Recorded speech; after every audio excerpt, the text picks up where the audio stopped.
I would like to welcome everyone to this session on dementia in the community. And we will have a number of speakers. However, we will also connect with the very rich discussions we had yesterday. And in order to start and refresh our memory with regard to the discussion we had yesterday, I would ask first the co-chairs of the session 0 yesterday, Kenji Toba and Christian Beringer, to provide us a short summary of the discussions yesterday. Yes. So slide, please. So in the session, different conditions are reported from the G7 countries, but which have a shared point from 1 to 7. First, dementia is a big challenge in all countries, and the challenge contains establishing care system and educational programs of professionals, including general practitioners, and also dementia at home, and fifth, dementia-friendly communities, essentially important. And sixth, coordination of effort, not only from the professionals, also the family. And seventh, to achieve or to overcome these challenges, international collaborative research and exchange of knowledge is very important. It is a shared point of session 0. I asked to the co-chair, Mr. Beringer, the comment of this point.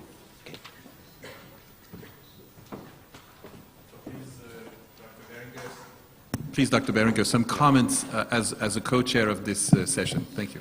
Yes, thank you very much. These shared points, of course, they are points that were leading from the experiences and policies in the G7 partners to a common ground and a shared momentum. And I want to point out a few key words that go back to the 7 points we have just seen. When we talk about dementia challenges, we talk about the keyword strategy.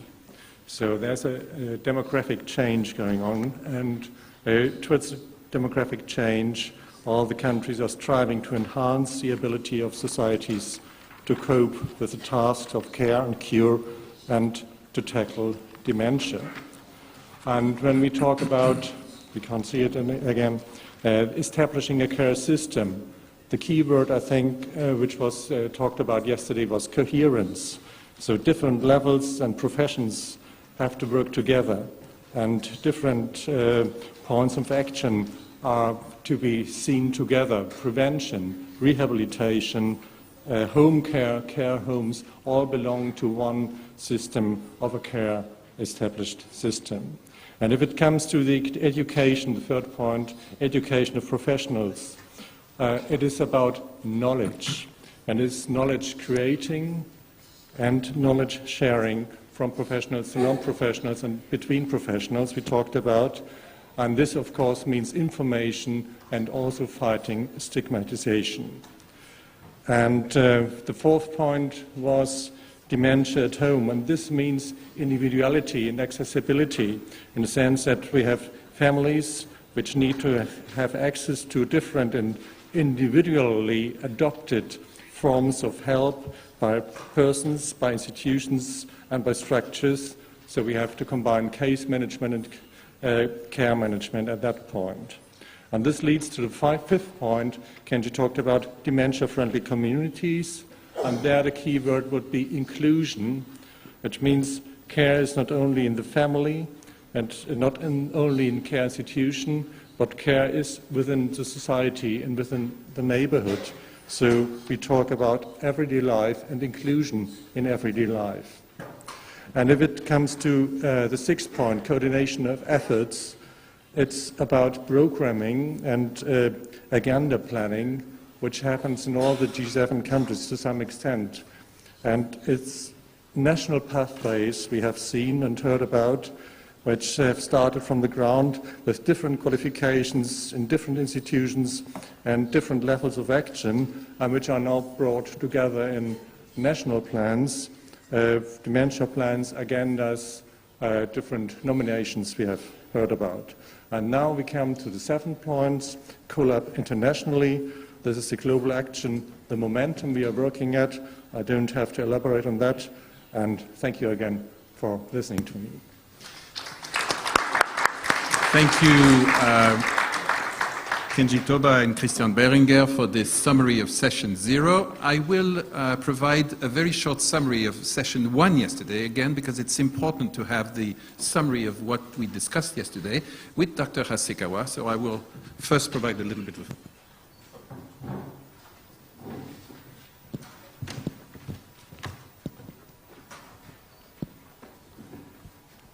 So session 1 yesterday, and if I could have the slides, was on timely and appropriate prevention and care. And one thing we heard about was the concept of prevention and the importance of promoting prevention, of including, and in fact we heard that in most dementia plan promotion was really embedded in those plans. In my mind, prevention here, however, refers to at least three levels, because there's the prevention of the neurodegenerative diseases itself. And we saw, for instance, vascular health as being contributing to preventing the cascade of events leading to neurodegeneration. But there's also prevention of the neurodegenerative disease to induce dementia. And this is a notion that is frequently referred to as building cognitive reserve in order to face and compensate the impact of unfortunately, a disease there, but its transformation into dementia. And the third level would be, well, even if there is dementia, there is a neurodegenerative disease, it's also the prevention of the dementia to interfere with social participation. And we heard lots of this yesterday. So prevention is, in fact, a multifaceted concept.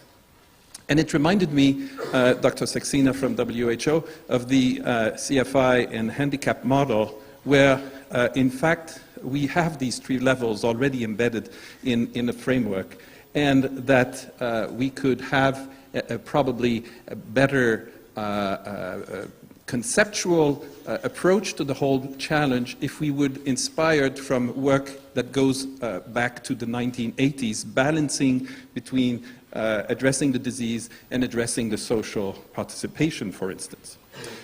We also learned about early and timely diagnostic, and we learned about the advantages and the disadvantages of early detection, the necessity of early support, and I was really impressed with some of the Japanese program in there, the ROCN facilities to support and provide intensive, tailored rehabilitation, and tools to support the general practitioners as well, and we heard lots of those examples from Japanese colleagues. Then we heard different models of care, and each of these cares were specific to dementia and integrated the community-based system, also alluding to some hybrid model. And I would say that we heard lots about the Orange Plan, the Kumamoto model, the UK hybrid approach, as well as the specialized center-based model in France for early young onset dementia. Some participants insisted on the fact that there should be a balanced approach between efforts to cure, delay, or modify the course of the disease on one side, and to offer social inclusion and adaptation, and this is very important. Finally, I think that the session yesterday really underlined the unique opportunity to have more collaboration between G7 and beyond countries, including low and middle income countries, in order to compare, evaluate all these plans, because the notion of evaluation was really in the mouth of everyone yesterday. Among the points discussed, the costs were highly discussed, and the financial and the balance between the financial and the social and quality of life aspect and the necessity of the economic evaluation was also very much discussed. So this was, for those who were not there yesterday, what happened in session 1 and will be fed into the discussion. But I would like maybe to ask Dr. Hasegawa to maybe make some comments as he was co-chairing with me. Please, Dr. Hasegawa. Good morning, my name is Hasegawa. As was mentioned, I was serving as the co-chair in yesterday's session 1. I have received lots of information which I'm very thankful about. Other than that, I have 2-3 comments that I would like to make. Already, the MHLW, the ministers are already doing, but there ought to be the Dementia Bureau to be established within the Ministry of Health, Labor and Welfare, or within the government offices. We have the vertical integration, but horizontal integration would be needed. And that is why, in order to avoid working in silo, we want to have that sort of the Dementia Bureau within the Ministry of Health, Labor and Welfare, or within the government functions. The second comment is about the caregivers, and we need to foster the professional caregivers, which is important. And I also belong to the Institute Tokyo Dementia Care Research and Training Center. There are 2 centers in Tokyo and 1 in Aichi Prefecture, and we divide the country into 3 regions so that we can foster the nursing care professionals for dementia, who would serve as the leaders in dementia care. And in the past 1 year, we have had several committee meetings, and we have discussed about the policy recommendations to the government. And we wanted to establish the outline, and the outline ought to be distributed, and that's exactly what we are doing now.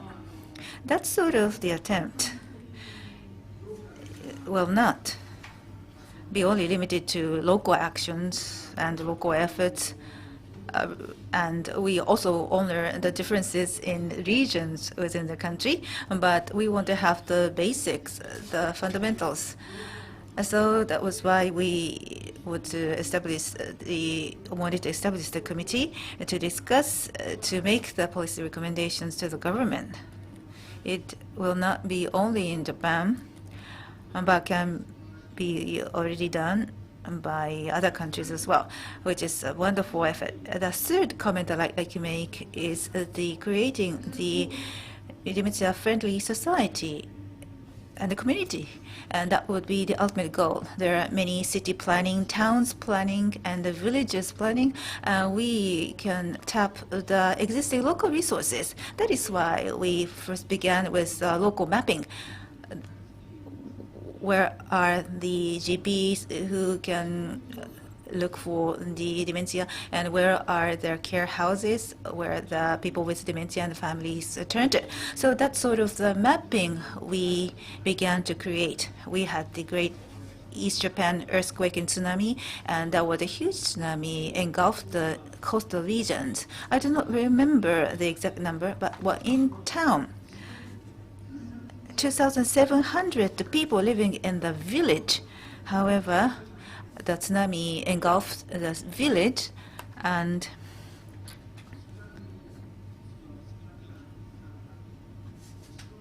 there were many people who were swallowed and swept away by the tsunami. But junior high school and high school children ushered those people with dementia, and these children guided these elderlies to the higher place, and all of them survived the tsunami. That was a wonderful story. So that was a success story of giving the education to high school and junior high school students. And together with the Ministry of Education, that was exactly what was happening, and it's still happening, which is very important. And this is all I have to say. Thank you.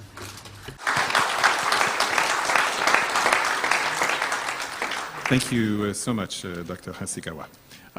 So after this summary of the discussions of the experts yesterday, I would like now to invite Jacqueline Hugendam from the Ministry of Health, Welfare and Sport from the Netherlands to tell us her point of view on this question, and particularly the reform in Dutch long-term care. Thank you, Jacqueline.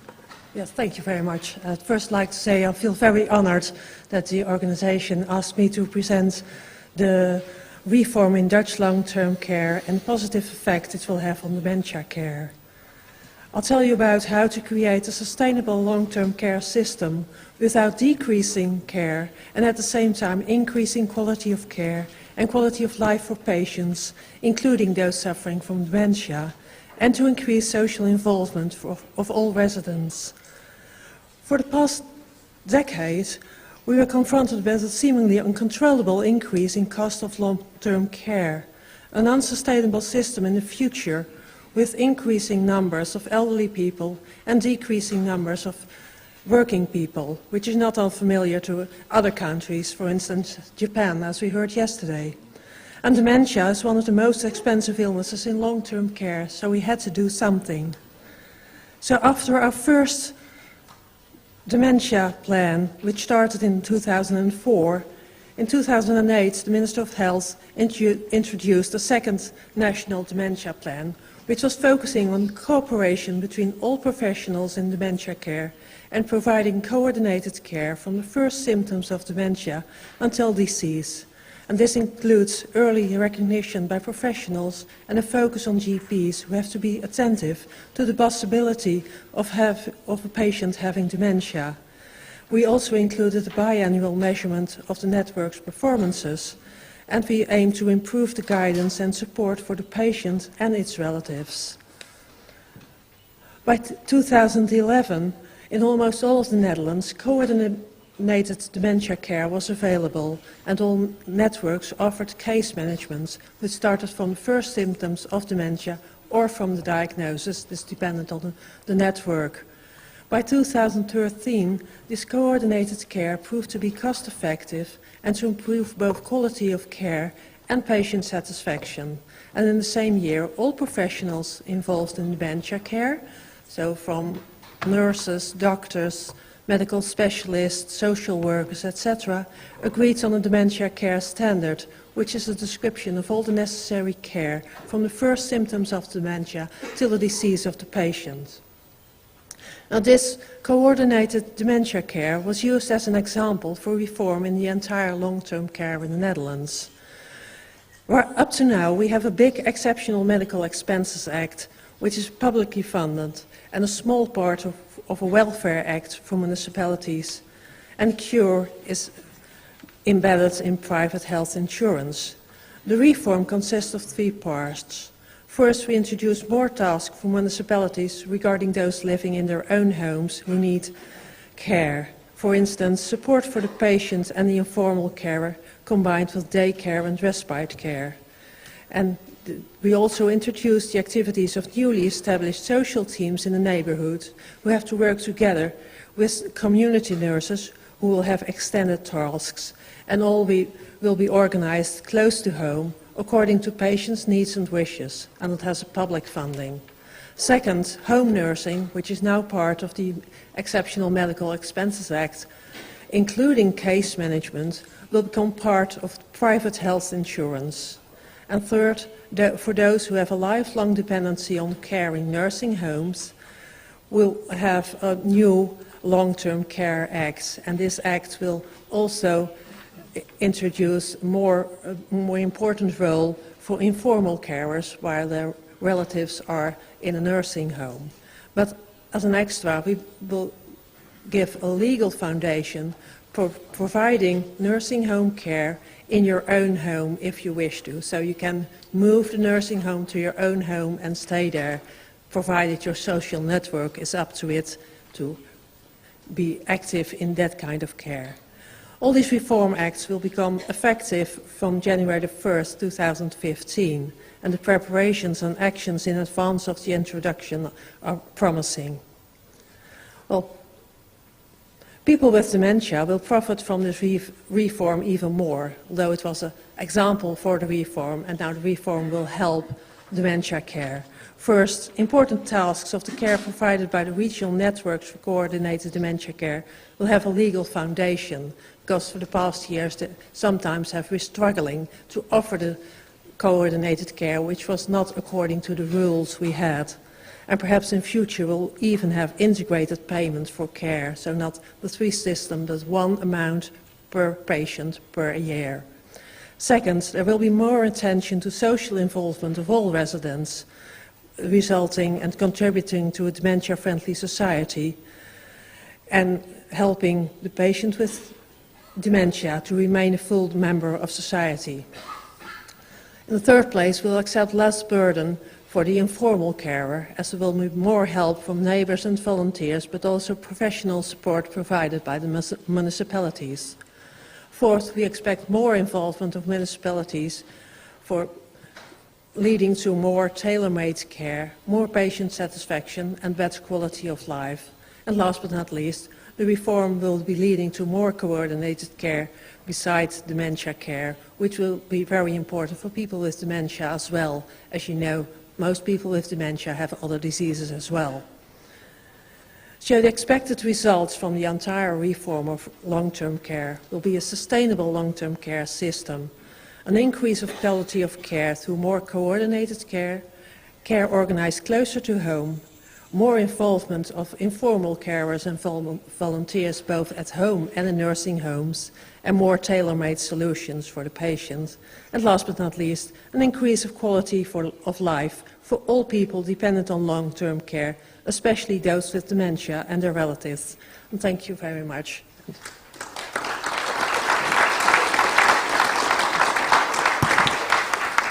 Thank you, Jacqueline. We will have a discussion and questions from the audience at the end of the session, so we will come back.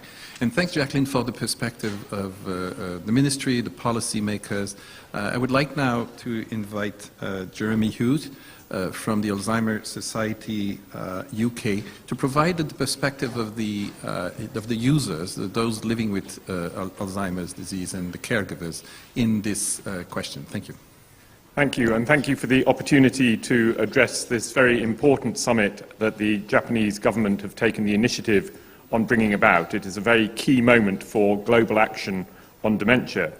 So, as you already heard this morning from Sir Mark Wolpert, the Alzheimer's Society is making a major contribution, contributing £100 million to research, is taking the Dementia Friends programme across the country and developing dementia-friendly communities. But what I want to talk about briefly this morning is the core of our work, which is the local activity that we have with people living with dementia in their community. We have 3,000 local groups operating across the country. We have an internet-based social chat room for people with dementia with 30,000 participants. We run the helpline and the information service in the UK. And the essence of this is the statements that people with dementia themselves have said they want. This is the National Dementia Declaration that was adopted in England in 2009, and it was based on research from people with dementia as to what it is they want in their everyday life. How do they want to live? And you will see in these statements that they all start with the word I. So they are personal statements about how I want to live as somebody with dementia. And none of them are very exceptional. They are all things that we would all want to have in our everyday life.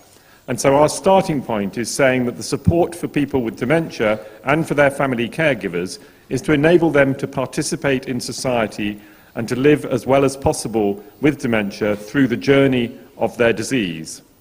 I thought it was said very well by Kazuko Fujita, who spoke in the opening session this morning, when she said, after being diagnosed, I am still Kazuko Fujita. She is still the person, and people need to see the person, not the disease. But of course, she made one big assumption in that first statement, which is that she had been diagnosed. And so the starting point for us is to make sure that people are able to get a diagnosis. This map shows you in colour across England the difference in the number of people getting diagnosed with dementia. So green is above average, red is below average. And you will see that it is not a uniform picture across the country. Indeed, we still have a situation where in England only around 53% of people with dementia get a diagnosis. In Scotland, as my colleague will say later, it's more like 70%, and the commitment in England is to reach the Scotland level by March or April of next year. So there's a big programme of change. But it is really unacceptable that we have a disease where people are living with a disease without a diagnosis.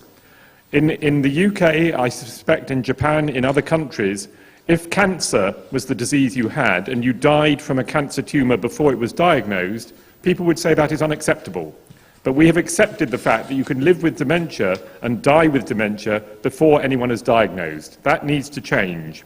So the programme is about looking at how you bring about that change and what is the perspective of people with dementia. And everyone I have spoken to, without exception, has said that whilst they don't want to have Alzheimer's disease or another form of dementia, they are better knowing that they have the disease and being able to plan their life accordingly than not knowing. We had a woman with dementia who spoke to the World Dementia Council last month, and she said it took her 6 years to get a diagnosis, because every time she went to see the doctor, she was an intelligent person and she was able to pass the tests. She could remember who the Queen of England was. She could remember what the day of the week was. And so he kept saying, there's nothing wrong. But she said, I knew there was something wrong. I knew my mind was not working in the way I wanted it to. And it was only after 6 years that she had an MRI scan and it was shown that she had amyloid plaques and she had the development of Alzheimer's in her brain. And she said, at last I was able to know what was wrong with me and to manage my life. So the focus of our work is working with primary care to increase the awareness of family doctors, training programs, because historically there's been very little training for family doctors about dementia. And they still have a very medical model, which is that you shouldn't diagnose people, often people are saying, unless there is a medical intervention. Now, most doctors now are changing their mind, but there's still some who feel that. We must realise that actually enabling people to live with their disease is as important as clinical treatment. But it's not just the family doctors, it's also the health centres that the doctors work in. Because the visits that people with dementia and their family caregivers have to the doctor are often very short visits around a specific disease. I have somebody I know who has dementia, and they have a closer relationship with the receptionist at the doctor's practice than they have with the doctor, because they spend more time talking to the receptionist. So we need to make sure that everybody in the health centre understands about dementia. In my local health centre, they've now got a system where you electronically register that you have come to see the doctor. So there's a keypad and you enter your name and your date of birth. That means for someone with dementia, you are stopped at the door because you cannot do that. So we have to think carefully, and this is a context for today's discussion, that we use technology in an appropriate way that enables people with dementia rather than disables them. And as well as the health centres and the family doctors, we also need access to the specialist advisors. And some of the most exciting programmes in the UK is where we are bringing the specialists to work in the local health centre, in the family doctors. Because it's much better for someone with dementia to see people in an environment they are comfortable with, rather than being sent to a hospital where it might say a big sign saying mental health hospital, you see people you don't know in an unusual environment, the whole thing becomes very distressing and very difficult. So we want to bring that specialist support back into the family doctor setting, and indeed for the GP, the family doctor, to have more training, as I said earlier. But post-diagnostic support is also vitally important. It's no good diagnosing people and then leaving them. One woman I spoke to recently said she was diagnosed and the consultant said, I will see you in 6 months' time. And that's the only support they got. Well, when you are diagnosed with a disease, you don't immediately have all the questions in your mind, particularly if you have dementia. These come to you and to your family caregiver in the middle of the night the following day, 2 weeks later, 3 weeks later. So one thing we've produced is this dementia guide. This is now being produced by Alzheimer's Society, but with the support of the Royal College of GPs, the Royal College of Psychiatrists, the Association of Directors of Adult Social Services, and the NHS. And every person, when they're diagnosed, gets a copy of this book. You keep it on the mantelpiece, you keep it on the shelf at your home, and you can refer to it, and it tells you where to go to look for support. It's very simple, it's not high-tech, but it's a way of giving people access to information and guidance and support. And we're now into the print run. We've now produced 250,000 copies of this book. So everyone who is now getting diagnosed is getting a copy of this book. So those are the main areas that I wanted to introduce, that there's a need to recognise that we should listen to people with dementia, and people with dementia want to know that they have a disease, and they want to know how they can live well. We need to educate the family doctors, the people working in the health centres around them, and bring the specialist support closer to the environment where people are. And we want to make sure that there is the support after diagnosis that enables people to live well. The dementia guide, the dementia advisors that we provide, the other forms of support. Thank you very much.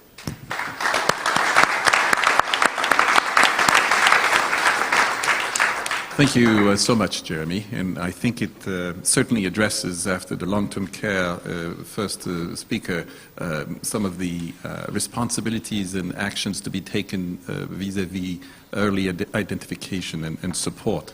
And we'll hear now from Scotland, and I would like to invite Jeff Huggins from the Health and Social Care Integration in Scotland, a complementary perspective on this question as well. Eve, thank you very much for the kind introduction, and I'm very pleased to be here today in Tokyo representing the Scottish Government. Konnichiwa. Good afternoon. Thanks. I'd like to thank the partners who've organised the event and the Japanese government. And I think we're privileged to have so many people here today who care so much about dementia. So, thank you. We do great work in Scotland on dementia. It's been a national priority since 2007, and some of our results, and some people have been very kind to us already today and talked about them, have demonstrated just how much you can achieve in a relatively short period of time with political will. As you can see, we've significantly increased diagnosis rates, and that stops, but the line continues on in pretty much the same way that it's going at that point. In Scotland, I should be clear that things don't always work well, that we have challenges with the services that we deliver, that sometimes we have deficiencies of care, and we like to be open about that. We like to see that when things don't work, that's an opportunity for learning. But yesterday, when we were hearing from many of the national representatives and others, we heard very much about the challenge. We also heard what people were doing. But there were times when I thought yesterday that we didn't understand just how much was being achieved by people working in dementia at the moment. And because the ambition that we have here is, it's an enormous ambition. It's an ambition to transform care over a very short period of time. And the work that's going on across all of the countries, and Japan is a leading light in that, is just remarkable. But today I've decided I'm not going to talk to you about Scotland. I'm not going to tell you what we did. I'm going to be very happy to welcome you to come to Scotland to learn about what we did on diagnosis and on other things. And I'll be very happy to share our learning. What I'm going to do instead, so I'm sorry for that. What I'm going to do instead is I'm going to think a bit about, if we were thinking about design principles for care, if we were taking a step back and thinking about what are the ways in which we would want to take forward reform, what would those principles be? Because I think there's an opportunity to think across countries and across organisations about what the fundamental ideas here might be. And so I'm going to suggest 3 design principles to improve the quality of care, and I'm going to ask for your views on what you think they should be. I'm going to ask you to tell me, but I think you should also tell the World Dementia Council, the OECD, the WHO, and the European Union, and indeed your national governments and associations. So if you're tweeting, here are some people who you can give your views to, and an easy method as we go along, but if you're not, there are other ways to communicate. So the first principle which I've set out is what I've described as the humanity principle, that care and support is offered to people with dementia and their families and carers in a way which promotes well-being and quality of life, protects their rights and respects their humanity. To us, it is unacceptable that too often the experience of people does not meet this standard, even in Scotland, where we are proud of what we do. People with dementia tell us that they want to stay at home, that they want to stay part of their community, and to maintain their friendships and connections as much as they want good medical care. They want to stay people, not become patients. And we should listen more to what they said. I think the slide that Eve offered at the beginning, the red one, which I'm not going to be able to describe again, was a really good example of maybe how we need to begin to recalibrate our thinking, to re-embrace the humanity of people, and understand that one of our big objectives is to focus on this. One component of the way in which we've taken this forward in Scotland is through the work that we've taken forward on post-diagnostic support. And we now have a commitment that everybody following diagnosis will get 1 year of quality, person-centred post-diagnostic support from a named support worker. And we're in the process of implementing that. And that's taking significant change right across our system. By the time we get to 2016, that will be normal business. That will be a routine component of what we do. The second principle that I'm going to offer is the idea of a quality principle.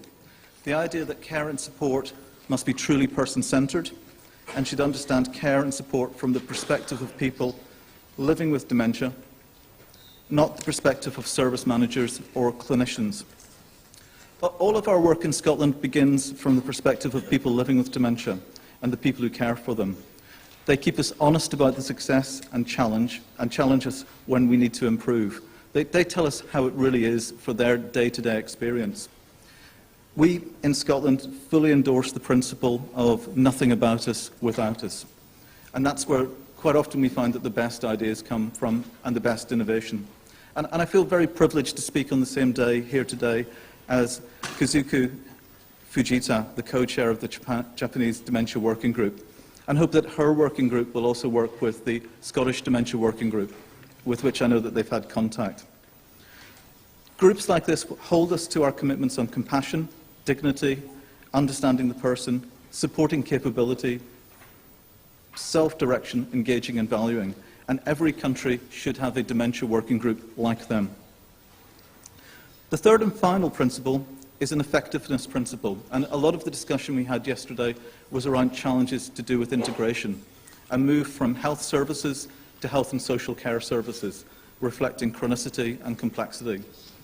And this is the point at which our specialist work on dementia crosses over with wider policy on health reform, like in the Netherlands. In Scotland, we're currently going through the largest reform of healthcare since 1948, when we introduced the National Health Service. Improving dementia care is at the heart of that reform process. And I'm going to show a short film to show how services are already being redesigned using that process. The film focuses on Mr. Muircroft, and Mr. Muircroft is the chap in the centre. He's the carer for his wife. At no point in this film will you see the person with dementia. They're from Motherwell. They'd moved to England in the 1980s for Mr. Muircroft's job, but they returned after her diagnosis, mainly to get support from family and friends as they coped and worked with the illness.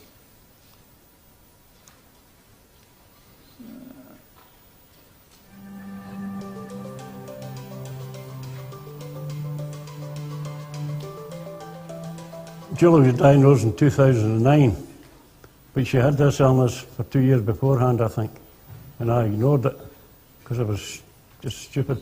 But she got diagnosed in 2009, and I just thought the world was falling apart, and I had nobody round about me. So that's why I moved up to Scotland here in Motherwell, to be close to family and friends for more help. My role as a social worker, stroke care manager, is to ensure that there's good partnership working. Without that, we won't meet the desired outcomes for individuals and families. Establishing good human relations is extremely important. You can't judge someone's reaction on a phone, you can only hear a voice, for instance. So it's very, very important that we sit around a table sometimes and discuss that, but it's also equally as important as to sit down with an individual, with a service user there, that can express his or her wishes in a very open manner. We get referrals for people over 65 for both functional and organic illnesses. We go out and do our own assessments within their own home. That may involve, like a referral to social work for a further community care assessment. It would maybe a referral to Alzheimer's Scotland if they require Alzheimer's Scotland support in ours. It could be a referral to advocacy. it's about the person. So it's not about working in silo, it's about working together to achieve the best possible outcomes for the person. So that's involving other agencies, that's involving district nurses, home support, whatever is needed for that person to remain at home and to have the best quality of life. Liz Aarons is a psychiatric nurse for us, and she comes in here and she'll sit and she'll say, have you got any problems? And if I do have a problem, she'll write it down and she'll phone while she's sitting there. The first one we were put in touch with was Care Watch to come in and shower Julie and dress Julie every morning. And then it was the Alzheimer's lady. She comes in twice a week for 3 hours to give me some time to myself. Matt, if he's troubled and he'll ask me questions that he might not feel comfortable asking family members, so it's good to have an outsider to have a chat, reassure him and letting him know that he's important just as much as Julie is, and to reassure him that everything's working well. And then we were put in touch with cafes that Julie goes to. It's Super Park Dementia Cafe. You go in there and you can speak to a lawyer, a doctor, a benefits maximiser, if you need any information at all. We recognise the work of the unpaid carer and how difficult that is for them. So part of my role would be to see if there's any supports we can then provide for the carer, if it's linking them into the Princess Royal Trust. Carers Together, we do that. We look at the carer's journey as well. And it's essential that we do that from the point we start working with the person. The care is just as crucial to the overall support as the person.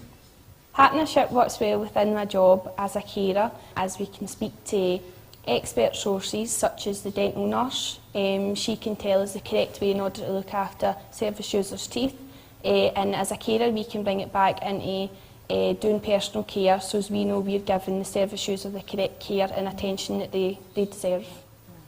I think as a social worker, to know that you're not out there on your own, to feel supported by other services, other agencies, to make sure that your decisions are the correct decisions in meeting those outcomes for families is probably the most important part of my role as care manager. I think it's a great team to be involved in because we're working together, although we work for different services, but the main aim is to work together to provide a whole service for that person. Sometimes it is the simple things. It's maintaining a relationship, seeing two people who love each other, staying in their own home with support. It's the little things, you know, and it's a smile, it's a touch of the hand, knowing that someone's been supported and you're part of that. You know, you might be just a small part or a large part, but you're still part of that. And the outcomes, there might be a process to get the outcome, but the outcome is that person being supported and actually being happy in their life, in the community and at home. Since we came here and got settled in with all these services, life for me and Julie is settled down. And at this moment in time, we couldn't be any better under the circumstances with Julie's illness. We couldn't be any better looked after. It's incredible what's happened in Julie and I's life. Because these services are just, they're brilliant, actually, you know.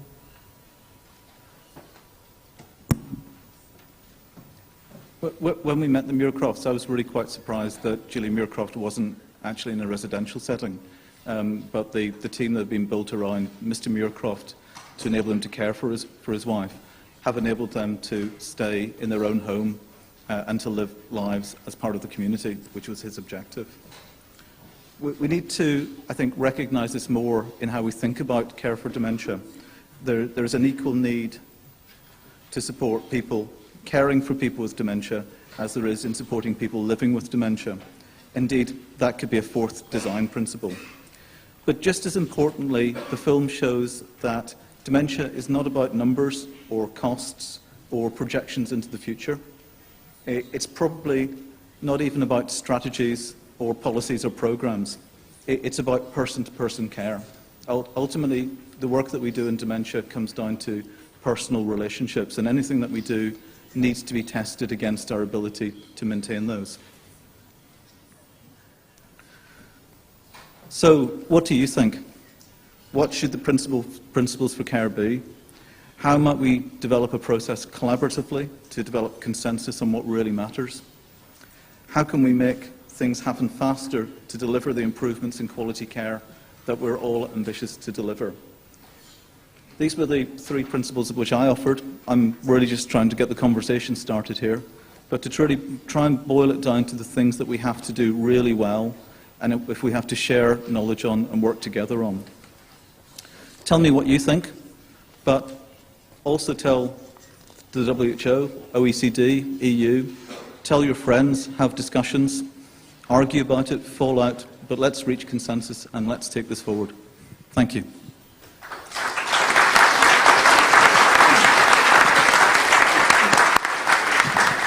Thank you, Jeff, for this sharing these principles and the real-life example, and we'll feed that into the discussion here and after during the lunch and the pauses as well. Now, I would like to move to another country, France, and I will ask Étienne Hirsch from the French Institute of Neurosciences, Cognitive Sciences and Neurology and Psychiatry in France, to share with us some of the elements of the French experience relative to timely and appropriate prevention and care. Thank you, Yves. It's a great honor for me to share with you the French experience on the timely and appropriate prevention and care. As in many other countries, today in France, older subjects are anxious about their memory. This is the consequence about awareness on dementia and Alzheimer's disease. Memory complaint is now almost the rule. Complaint, however, is not correlated with objective memory performances, and we have to provide to those people a correct and accurate diagnosis. In most of the cases, complaints are related to attention disorders, depressive mood, anxiety and professional stress for those who are still active, drugs, sleep disorders, sleep apnea, normal aging. So this first analysis is done generally in our country by the general practitioner who can provide an answer to the patients. However, for more complex cases, one has to go, in fact, to more sophisticated analysis, and they are referred to neurologists, geriatrician, or psychiatrist.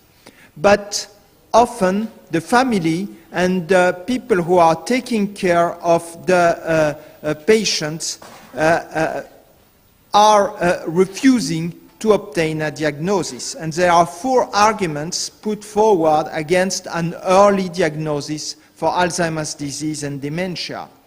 First, they are saying there is no desire to know. The patient doesn't want to know that he is affected by a disease that cannot be treated.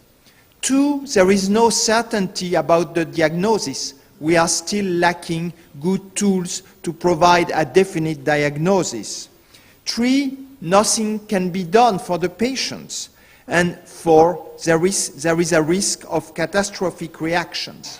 So what I would like to do now is to show you that, in fact, this is absolutely not true, and that adapted care can be provided to the patients.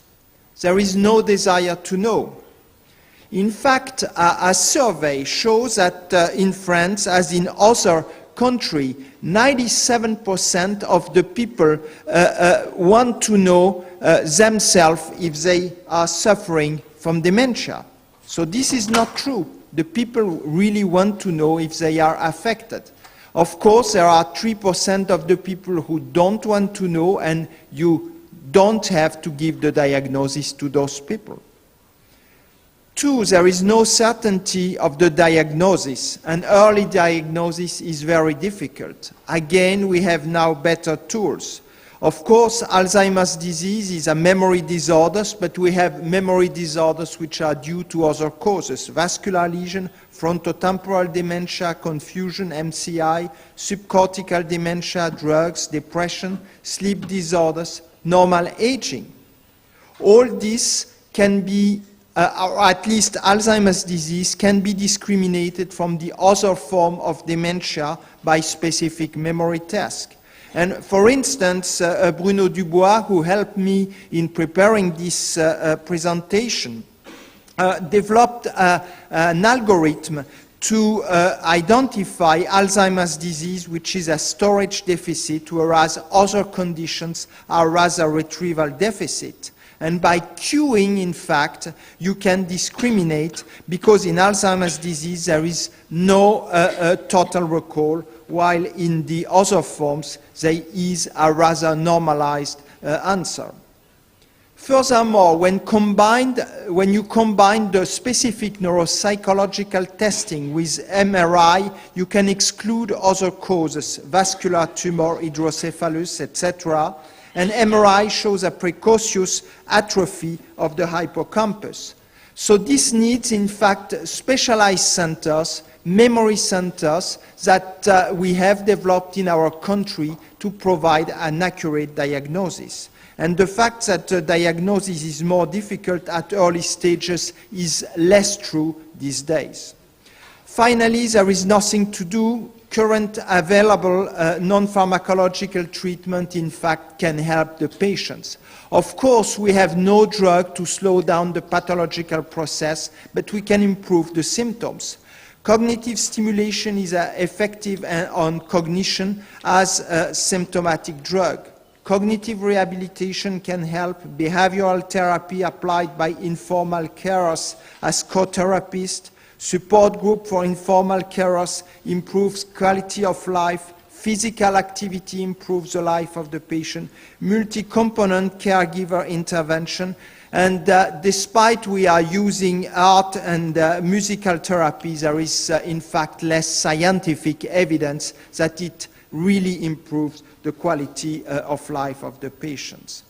Finally, the risk of catastrophic reaction, a disclosure of the diagnosis, in fact, enables the patient to make important life decisions, financial and legal plans while still competent. And in our country, we have social workers that allow, in fact, those patients to make the right decision, participate in planning of his and her future, make living arrangement, move closer to children and family, go to elderly homes, and finally benefit of resource of healthcare system, take appropriate step to prevent injury, stop driving, stop using weapons, and be involved in treatment decision.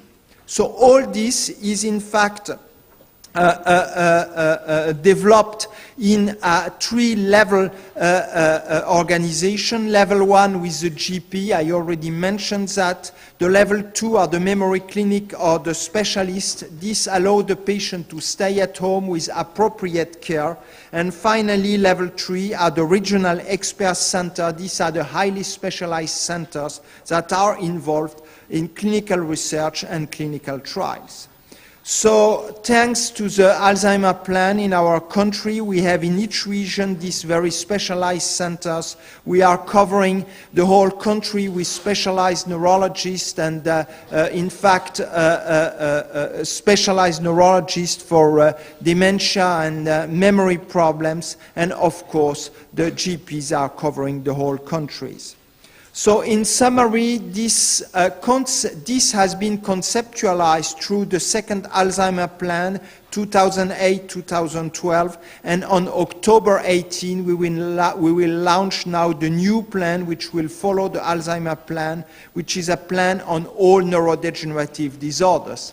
As I mentioned in the differential diagnosis, in fact, dementia is not a single entity. There are many commonalities with other neurodegenerative disorders, and we believe that we will learn for dementia from the other neurodegenerative disorders as the other neurodegenerative disorders will learn from dementia. However, we have to preserve the specific care for patients with dementia, for patients with Parkinson's disease, for instance, in another organization, and so on. Thank you very much for your attention.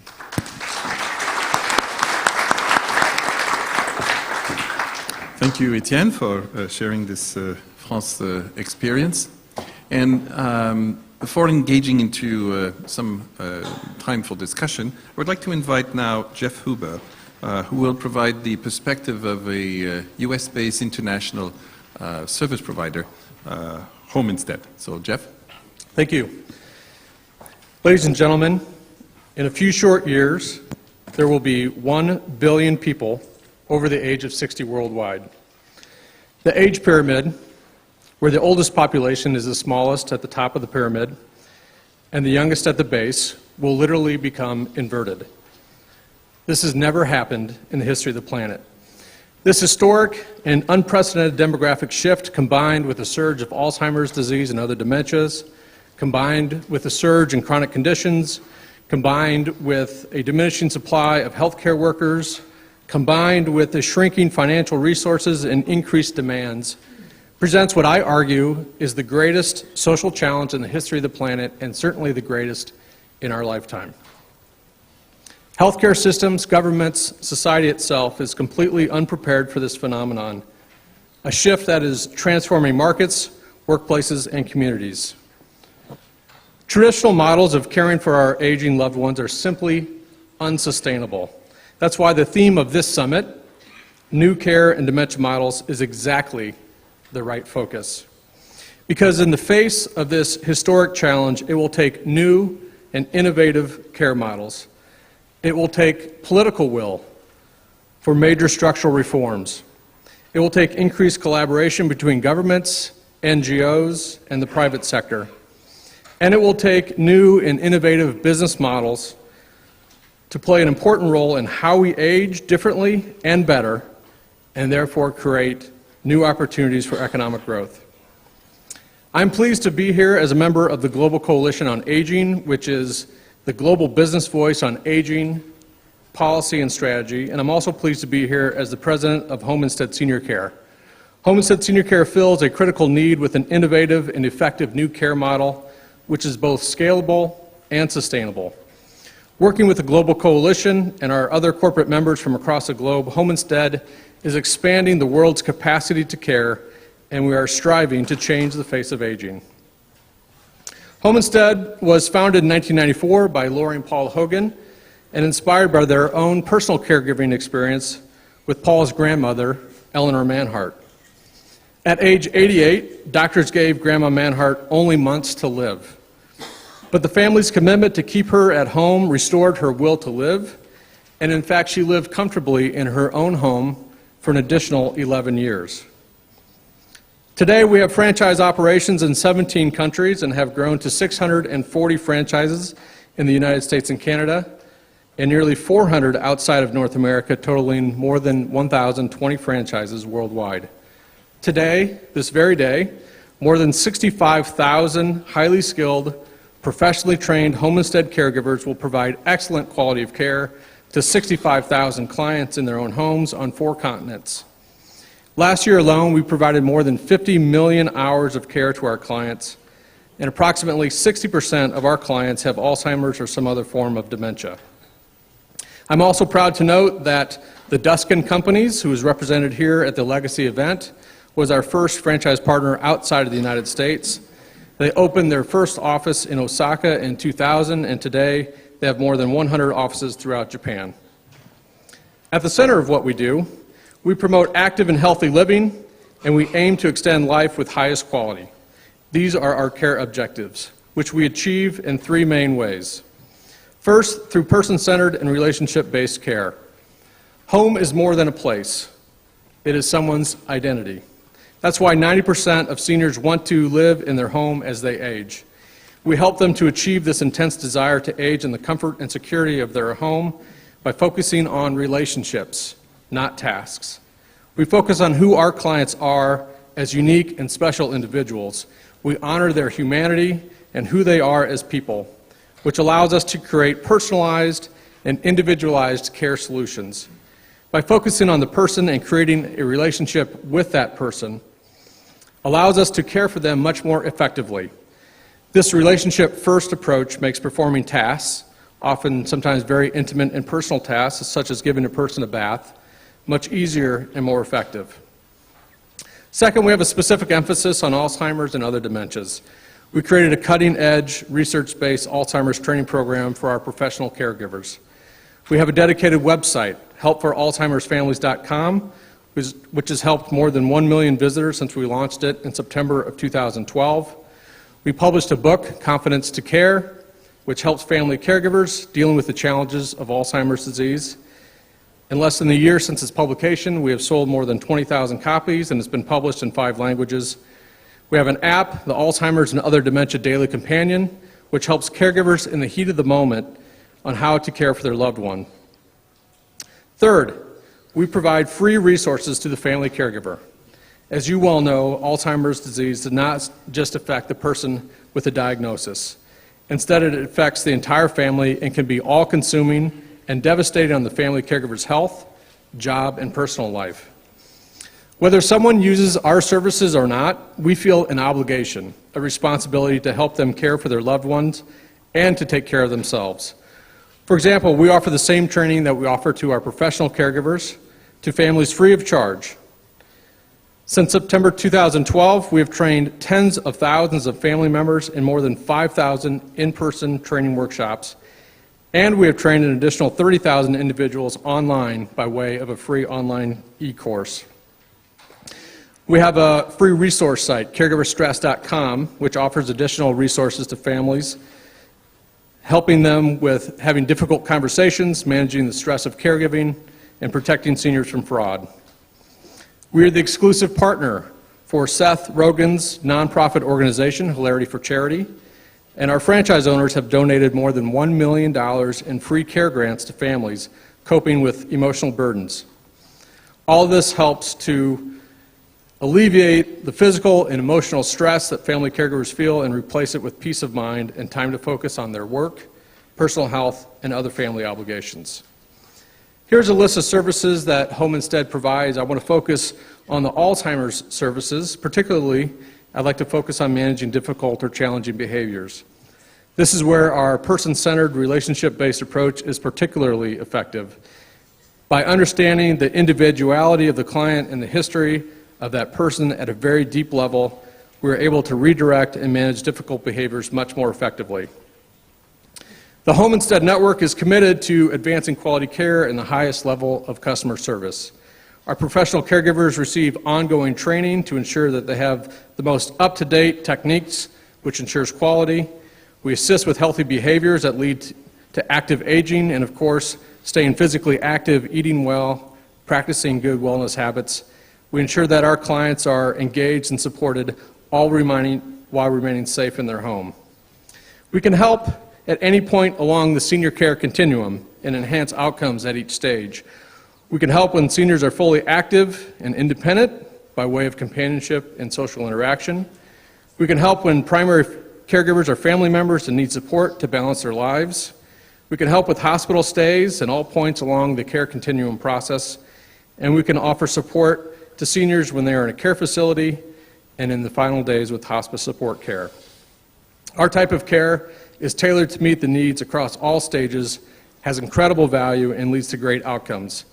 What we've learned through our vast experience and our research, whether in the United States or Australia, Ireland or China, the Netherlands or Japan, is that personalized care produces positive outcomes.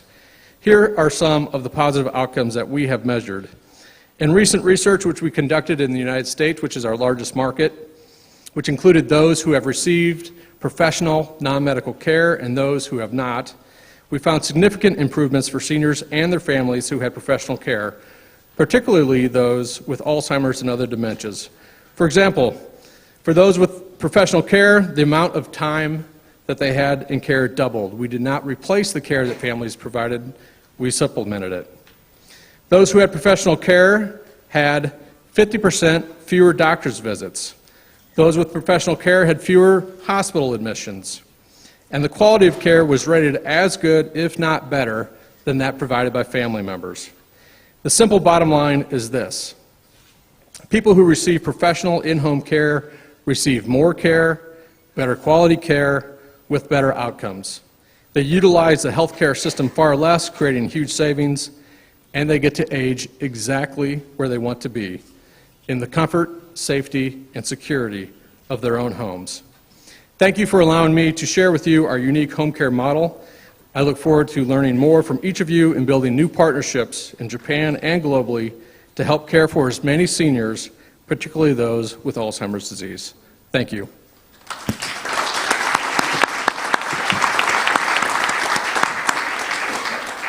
Thank you, Jeff, for providing the point of view of business to the care challenge. So we heard the speakers, we heard yesterday. The session started a little bit late, so I will use some of the minutes in order to allow for some questions or comments from the audience.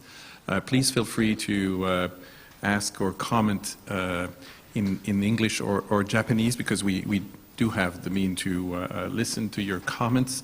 So raise your hand if you want to ask a question at this point or make a comment.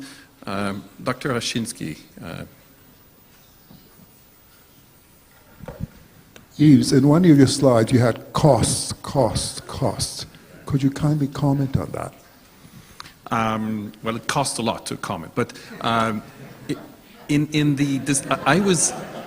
was simply reflecting yesterday the importance of the cost issue and the importance that was raised in the session yesterday of the health economics dimension of this.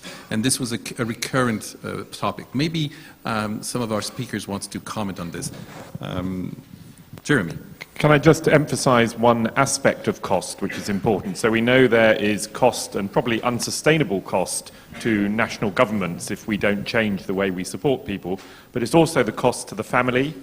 And we did some research in the UK earlier this year. We published some research that was done by the London School of Economics, and this showed that to the family in the UK, the average cost, because this is not paid for by the National Health Service, it's cost to themselves of social care, the cost is £20,000 per year for a family with someone with Alzheimer's. So there's both the cost to the national economy, the cost to the state, and the cost to the individual family.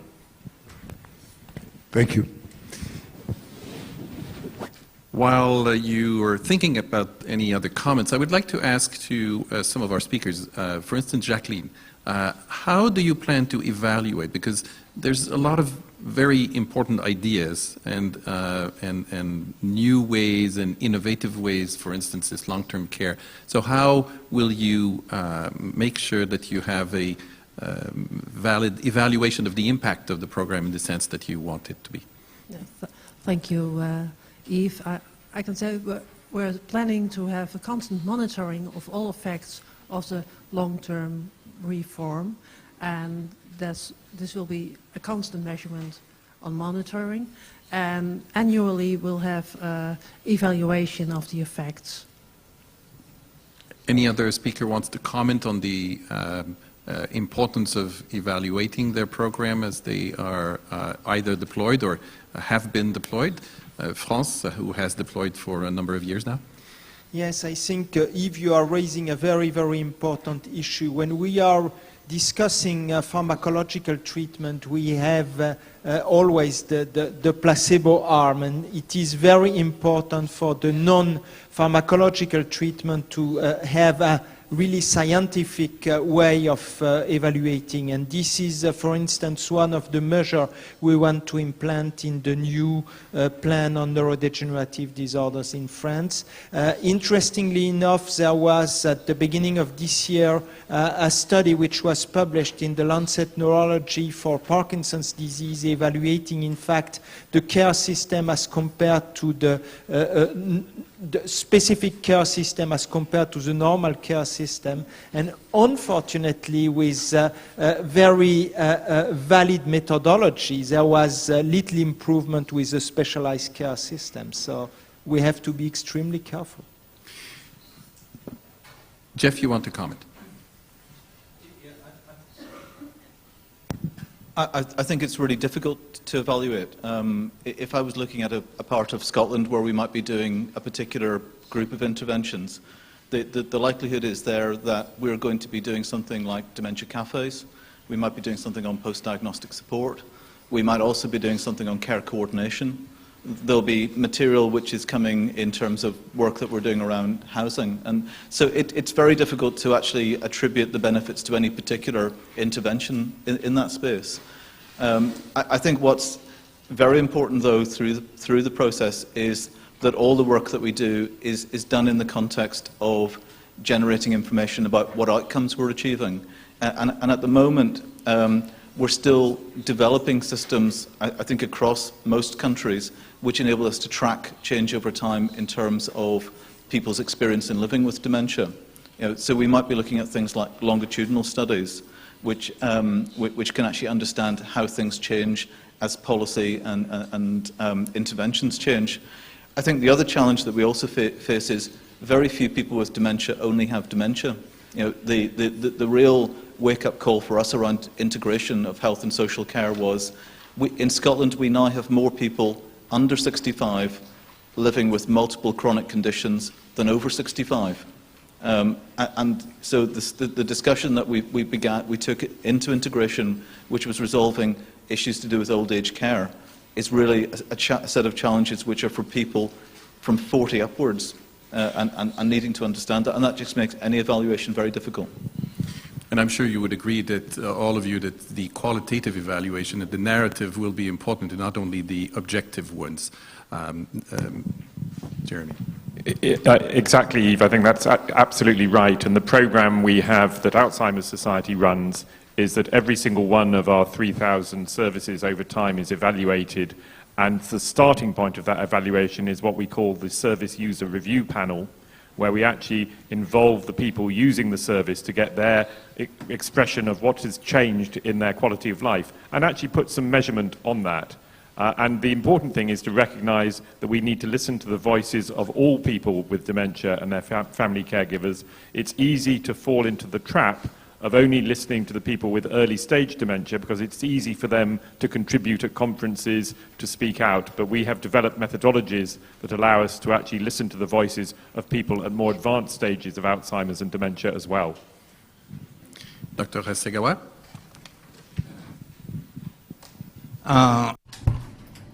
Would you like to say just a few words that the evaluation of the system or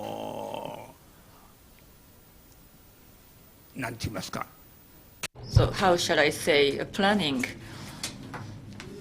It's very important to evaluate any program and planning, but eventually, ultimately, what's important is for us not to forget that people supporting people, that element.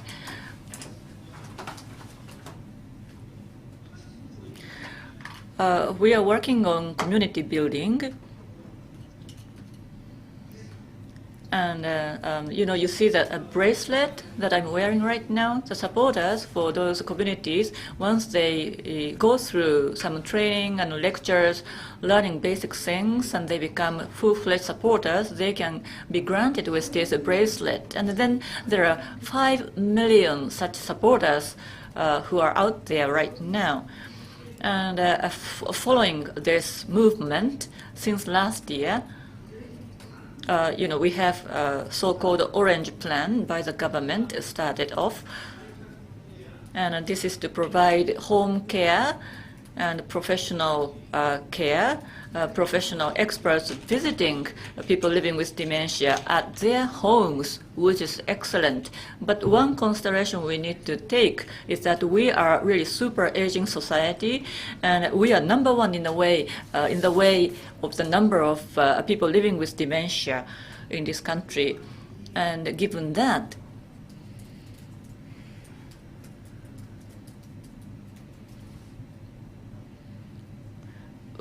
what shall I say?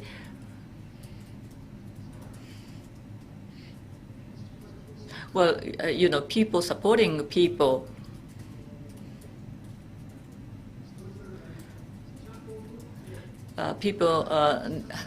need to be aware of the importance of people supporting people, and that awareness needs to be there among the general public.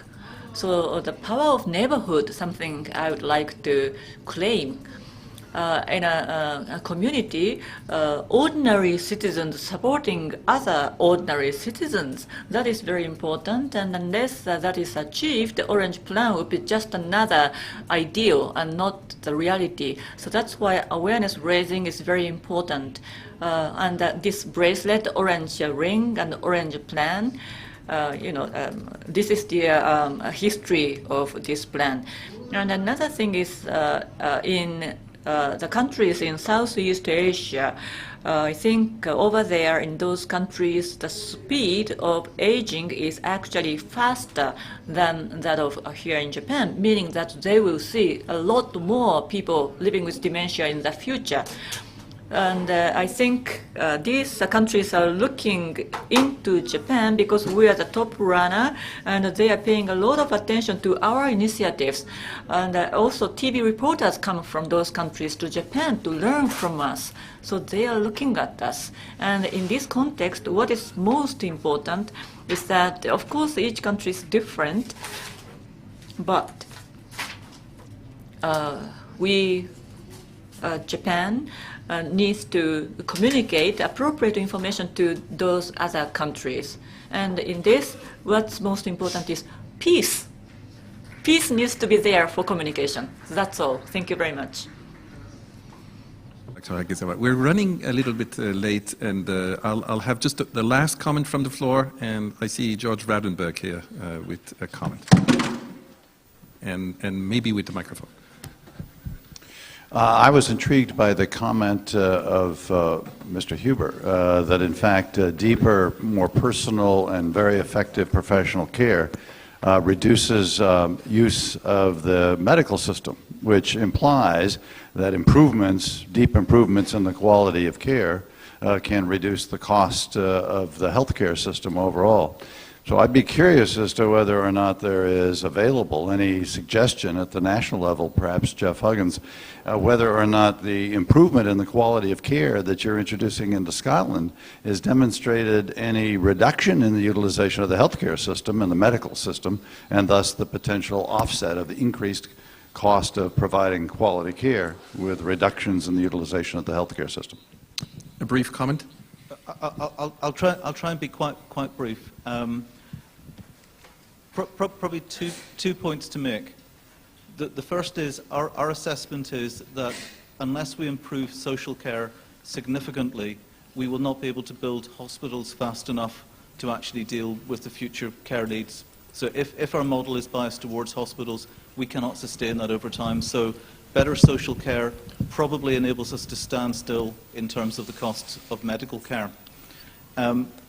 The second comment is we're beginning to see the challenges of poor quality, slow development of social care.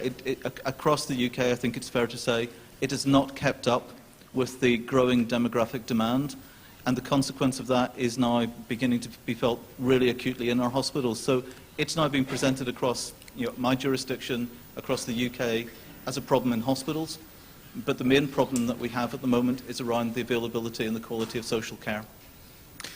Thank you. At this point, I will have to bring this session to an end. I think it was a very, very fruitful session. I think that the discussions that should evolve towards not only evaluating and learning, but also sharing and probably evaluating across nations and jurisdictions. I think this is very important.